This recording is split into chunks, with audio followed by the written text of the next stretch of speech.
Hey guys, welcome in. Today I got a fun New Year's project for you guys, 2026. But I guess you could do this any year or change the year every different year. You can use a dark sheet of paper, whatever color sheet of paper that you want. It definitely shows up a little bit better on the black, and then any kind of chalk. Packs like this I got at the dollar store. Pencil paintbrush, we'll talk about adding a little bit of paint towards the end. I got a little surprise for you, so stick around for that. Start with our pencil here, drawing the year. As crazy or weird as it sounds, 2026 is this year. Just the regular numbers.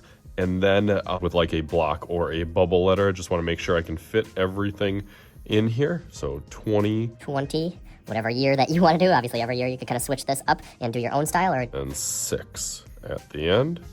Barely see it on here, but it gives me kind of a guideline that then I can do my block letters pretty easily. A little bit more confident around each line, just a little bit thicker.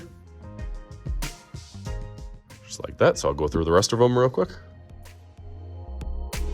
As long as I did it light enough, I can go ahead and erase the middle of it, just because we want that middle to be as dark and clean as we can. So I'll go through that real quick. Okay, nice. That looks really good. You can see it a little bit, but you can definitely see it a lot better as I go over it with chalk. So I'm going to start with white, going around all the edges. Pretty firm I'm going to be pressing on here, and then I'll be thinking about what kind of color scheme that I'm going to do for the other parts. Okay, that looks really nice now. Now, I'm going to pick cool colors. You can do warm colors, whatever colors that you want with chalk. And then similar to how I've done my Northern Lights project, I'm just going to kind of smush that white and that color around. Doesn't have to be perfect by any means. And I'm going to kind of go back and forth with the two colors and in between on there, because then by the end of it, that's what's going to kind of explode it out to the edge. So I'll go through all of these again really fast. Okay, that looks nice now. It looks a little bit better. Every layer that you add to it pops out a little bit more. Your hands do get a little messy with the chalk, but they have just begun to get messy. So that next part is really fun. You can basically just take that edge and then start pushing it outside.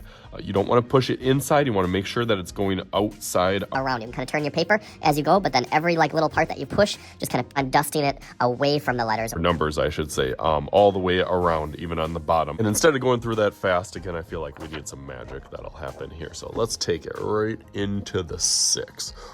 Ready, set, all right, ready, burn. All right, so there they are. I thought they turned out awesome. I really like the colors on this one, and I even did a warm colors one too that is a little bit like fire blazing through the background there. So you do whatever works for you. You can even see some of my splatter paint that I put kind of throughout here. I always take a little bit of water and kind of flick that throughout all the little edge on here. It turned out really, really cool. So hopefully you guys can have some fun with this and be creative in your own way. So as always, I am Mr. Shooty. This is Mr. Shooty's Art Channel. We'll talk to you guys later.